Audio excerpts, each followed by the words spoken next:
ప్రభావతి మనోజ్ మీదున్న పిచ్చి ప్రేమతో వెనకల ఒక కూతురుంది. తన భవిష్యత్తు ఏంటి అని కూడా ఆలోచించుకోకుండా ఇంటి కాగితాలు తీసుకొని బయటకైతే వస్తుంది. సరిగ్గా బాలు ఒకరి దగ్గర ఫైనాన్స్ తీసుకున్నాడు కదా, కారుని తాకట్టు పెట్టి అతగాడి దగ్గరికే వెళ్తుంది. ఇంటి కాగితాలు చూపిస్తుంది. ఆయనేమో భలే మంచి సెంటర్లో ఉంది ఇల్లు, ఎంత కావాలి అంటే 10 లక్షలు కావాలి అంటే, సరే ఇస్తాను, నేను ముందే చెప్తున్నాను 6 నెలల్లో వడ్డీ అసలు అన్నీ ఇచ్చేసేయాలి, లేదంటే ఇల్లు నేను జప్తు చేసుకుంటాను అని అయితే చెప్తాడు. ఇంకా ఆ మాటకి సరే కొంచెం ధైర్యం తెచ్చుకొని సంతకం పెడుతుంది. భవిష్యత్తును ఒక్కసారి ఊహించుకుంటుంది ప్రభావతి.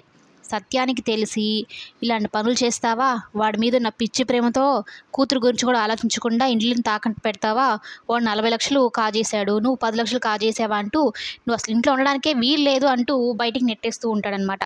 ఇదంతా ఆమె కలగంటుంది. ఏమండి, వాడికి మంచి భవిష్యత్తు కోసమే ఇలా చేశాను, రోహిణితో పెళ్లి కోసమే ఇలా చేశానని చెప్తున్నా కూడా వినిపించుకోడు అనమాట సత్యం.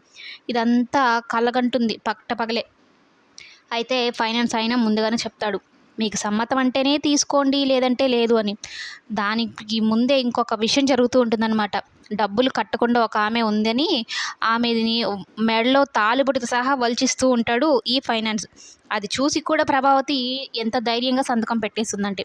ఇంకొక ట్విస్ట్ ఏంటి అంటే, కామాక్షితో సహా సాక్షి సంతకం పెట్టించుకుంటాడు. ఒకవేళ ప్రభావతి కట్టలేని స్థితిలో ఈమె ఇల్లు కూడా పోయినట్టే అనమాట. నిండా మునిగిన తర్వాత చలిందుకు వదినా అని అయితే అంటూ ఉంటుంది. ఇంకా ఆ మాటతో నోరు మూసేసుకుంటుంది. ఇంకా ఇద్దరూ కలిసి ఎంతో డేర్ చేసి సాక్షి సంతకాలు పెట్టి డబ్బులైతే తీసుకొని బయటకు వస్తారు. దురాశ దుఃఖానికి చేటు అంటారు కదా, అది వీళ్ళ విషయంలో నిజంగా జరుగుతోంది.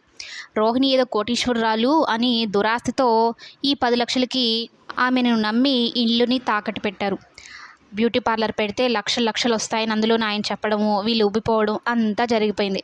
మరి కట్టకపోతే అప్పుడుంటుంది అసలు కథ. నేను ఇప్పుడేం డబ్బులు ఇచ్చినప్పుడు చాలా మంచోడినమ్మా, వసూలు చేసినప్పుడు చాలా దుర్మార్గుడని ముందుగానే చెప్పేసుకుంటాడు ఆ ఫైనాన్సర్ ప్రభావతికి.